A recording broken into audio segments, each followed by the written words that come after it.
Good game last night. LeBron James recorded his 9th career postseason game with at least 35 points, 10 rebounds, and 5 assists. Only Elgin Baylor has more. Cleveland's 106-101 win has the team leading the series 3-2 as it heads back to Chicago for Game 6. LeBron James on the win. We know it's going to be some games where it's going to be physical. And for me, my message to my guys, just play basketball. I think we had a crack at it. We just didn't execute right. And we had a couple of chances to tie it, and we just didn't knock the shot down. Physically, it's still, still have to get better, but it's just about being in the right spots and trying to be efficient for Bron and my teammates. Trying to take as much pressure off of him. I just commend him for putting us on his back and us, feeding off his energy and his drives. All right, so Kyrie also looking better in that game, healthy perhaps, even from the game. Well, my biggest takeaway is the fact that Kyrie Irving wasn't down. He dropped 25 points last night. He shot like 9 of 16 from the field. He was effective. I'm just looking at his minutes right now. He played 39 minutes. 39 minutes. And that's a very, very big deal. We know the right foot, the left knee, that's been problematic for him. They diagnosed him with tendonitis. Nevertheless, he was able to go out there on the court last night. He outplayed Derrick Rose. Derrick Rose has about 16 points, but wasn't nearly as effective as he needed to be. Jimmy Butler really, really showed up. Even though LeBron dropped 38 and 12, he's LeBron. When he's in that kind of attack mode, there's little to nothing that anybody can do because he's the best player in the world. He's just too big, too strong, too much of a locomotive. But Jimmy Butler clearly held his own, had about 29 points, shot about 50% from the field, really, really played well, but didn't have much help from their bench. They didn't get a lot, especially from Marodich, they were minus 23 when he was on the floor. So he was definitely a liability. But my biggest takeaway, Skip, from the game is the fact that Kyrie is still capable of doing what he did last night. Because if Kyrie Irving can do that, then obviously the Cleveland Cavaliers still have a shot at making some noise the rest of this postseason. Without him, it's all on LeBron James' shoulders, and there's nothing that he's going to be able to do. There's only but so much he can be able to do, rather. And I think you need Kyrie. So Kyrie playing the way that he played, and more importantly, being able to give you those minutes on the court last night was a huge, huge plus. I think that what we saw from Chicago, a Game 7 seems destined for this series, even though it's entirely possible that the way Chicago struggles to score the basketball, that they could lose Game 6. But I'm predicting they'll probably win Game 6, and there will be a Game 7 like I predicted before this series even began. But in the end, as long as Kyrie's able to be on the floor and giving you some quality minutes, they're not losing this series. I got to echo your point about Kyrie before I get to my point. He experienced some minor miracles of healing in both his foot and his knee because he looked pretty mobile. I mean, that was pretty impressive. I'm not sure how he pulled that off, but to hit 9 out of 16 shots was absolutely crucial. And I want to, again, applaud LeBron James. He was so much more efficient last night. That was a great game that he played to score 38 on only 24 shots. That's 14 out of 24. That's the flip side of what happened in Game 4 when he had 8 turnovers in that game last night. The key stat of the night, 0. LeBron James had 0 turnovers, and my hat is off to you, LeBron, for that because you gave up 8 trips the last game. 8 times you gave the ball back to Chicago. Seven before that. And 7. Well, he was averaging 6 a game for 4 games, and all of a sudden he has a 0 game in a crucial game. You've got to win that game to hold serve. Now, my punchline, my bottom line here is I thought the Cavaliers were extremely lucky to win this game.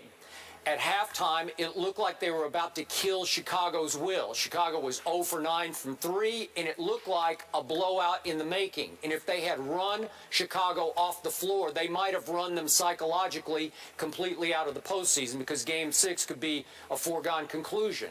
But they let them creep back in the game, and that was despite Stephen A.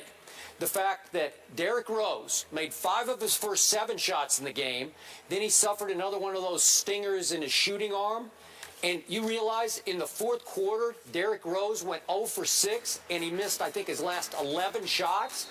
So you're doing it in spite of your superstar, Derrick Rose, and you're still hanging in a game that's a 2-point game with a minute left. And LeBron got away with a push-off offensive foul. He got called for 3 of them last time, or 2 of them on the push-offs in Game 4. But he should have been called for the foul on Dunleavy, and then LeBron did make up for it, or helped make up for it, by going the length of the court for the chase-down block on Derrick Rose. Derrick Rose really looked limited. And LeBron, he didn't fingertip block it. He blocked it with his wrist. That's how high up he got on Derrick Rose, who was shooting it sort of from the ground. But my point is, they were fortunate to win. I think they gave the Bulls life and new hope. And so now I'm starting to lean back toward you. I think the Bulls are going to feel pretty good about winning Game 6 at home and forcing a Game 7 back in Cleveland. Totally agree with you. I just think that the Bulls are going to be fiery. They lost Game 4. I just think that the way they defend and the fact that they came back and fought back and almost, I mean, they were down by 3 points, you know, in the last minute. I mean, they came back. They were in this game. They fought and fought and fought, and they just didn't have enough at the very, very end. I think they will on their home turf in the Game 6. I think that Cleveland, as Chicago puts its foot on the gas, I think that Cleveland will step back and try to conserve itself a little bit, or preserve themselves for Game 7 because of Kyrie.